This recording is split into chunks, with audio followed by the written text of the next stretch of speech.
So 82-73, the Scarlet Knights get the victory over Illinois.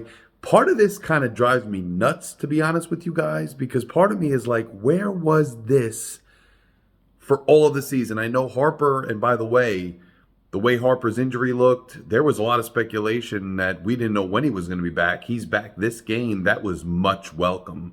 And Harper comes right back onto the scene, 28 points, just absolutely taking control of the game at certain points. Just an absolute force, as we've known about him. He's out there doing what we need him to do. Ace Bailey now has a double-double. I think he had 18 points, 11 rebounds.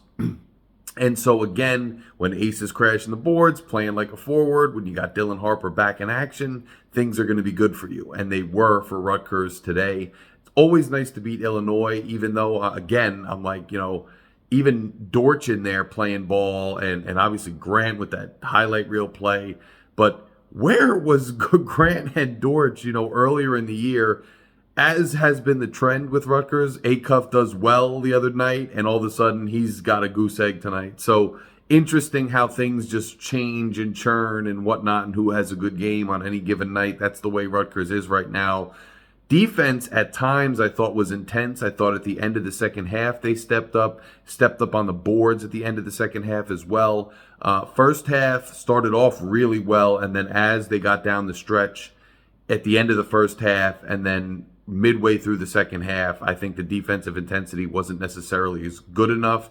There was a little bit of an offensive drought in the second half, which contributed more to it. First half, I think there was some, defense fell off a little bit at one point, allowing Illinois to get back in the game. But at the end of the game, Rutgers did everything they needed to do, high intensity, making clutch shots. How about the free throw shooting tonight? Much better free throw shooting. That's what you want to see. And the rebounding was near even, on both sides of the ball. Both sides of the court, the rebounding was near even. You're going to need that when you want to be competitive. Shot 34 free throws, but shot really well from the line, which was also good when you're playing at home in the Big Ten. We've talked about it now a few times. Playing at home in the Big Ten, you're going to get more whistles.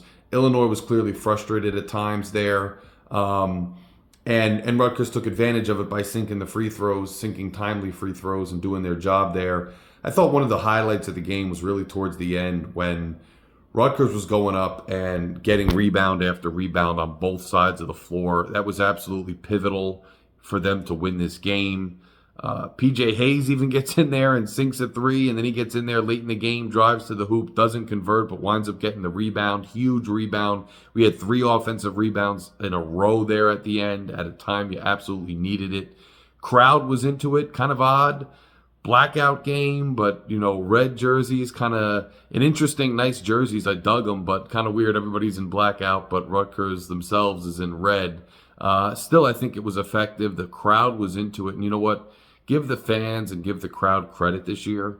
They've been through so darn much, and the team clearly is not where most wanted them to be, yet the crowd is out there getting loud, representing, and getting behind the team. And you know what? Props to, Dylan Harper, Ace Bailey, and the whole team for continuing to get up and play at this level of energy, with this level of enthusiasm, knowing kind of how things have shaken out, that they're still getting up and playing with this intensity. And props to Steve Peichel for getting that out of them. But, I'm not jumping for joy right now. I mean, we know where this team is. It's not a great place. Barring a miracle, expectations at this point aren't that high. But it's nice to beat a ranked team. It's the first win against a ranked team in almost a full calendar year.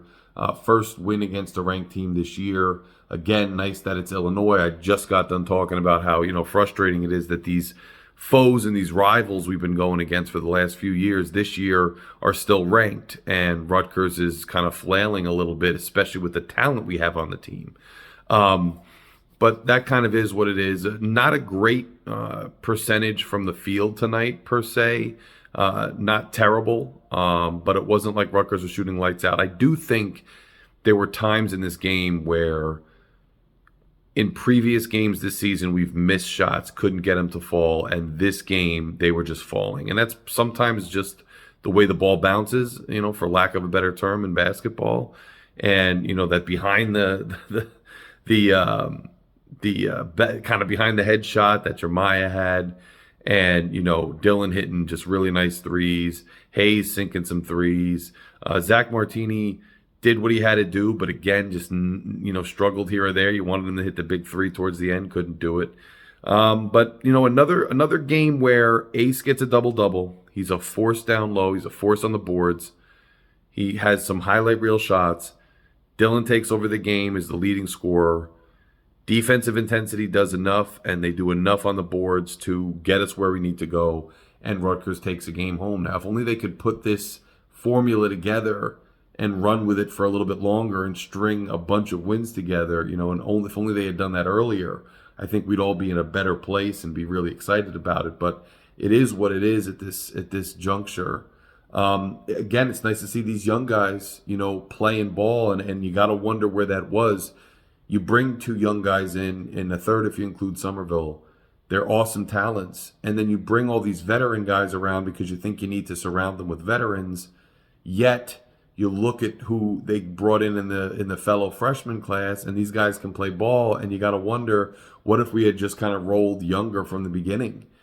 What would have happened? Now, a lot of what ifs with Dylan Harper being out too, and there were some bad losses even when he was playing, so you can't harp on that, no pun intended. But it's nice to get a win. There's a tough stretch coming up. There's the West Coast trip. There's other things coming up that's going to make it tough for Rutgers, but you got to enjoy the victories when you get them. It's nice to see those guys on Illinois. They can play ball. Homework House towards the end. Riley was their leading scorer, and they just couldn't connect down the stretch. And part of that was because of the crowd. Part of that was because of Rutgers' intensity. There were a couple trips down the floor for Illinois at the end of that game where, they couldn't get a clean shot off, and they couldn't get any space on the floor to get something worthwhile up. And that's a credit to Rutgers' defensive intensity. But when you see Rutgers, whether it's Harper running the whole floor, whether it's, Jamichael Davis doing what he does, whether it's guys coming off the bench and hitting opportune shots, whether it's just defensive intensity or consistent pressure on the boards and effort, it would be nice if that was sustained throughout, several games of the season, and it could get us where we wanted to go. And also, even in this game, you saw ebbs and flows. And with the lead we had for Illinois to even get back in the game the way they did midway through the second half is concerning. And so as much as it's an awesome win and it's fun to see, and I'm glad the home crowd got to see it, you look at it and you wish they could just put that together for a sustained amount of time. But next game's on deck soon. You got Maryland, and things never get easier in this conference. So Rutgers moves forward. They move on. I'll try to get a more detailed video and sit down with you, but we'll see soon. Either way, nice to get a conference victory. And look, you kind of got to run the table at this point. Otherwise, look, get into the Big Ten tournament, see where you can make a run to, and see what else is in store for this season and what we could have fun with as fans. I mean, watching Ace and Dylan go out there and still play their butts off, even if we don't ultimately win something really significant as a team, you want as many memories and as many, moments as you can have with these guys. So it's nice to have some of them today. And, we enjoy what we can enjoy at this point. So RU fans, make sure on the way out you click subscribe and join the channel. And I will be back with you very soon. So go RU. Larry K is out.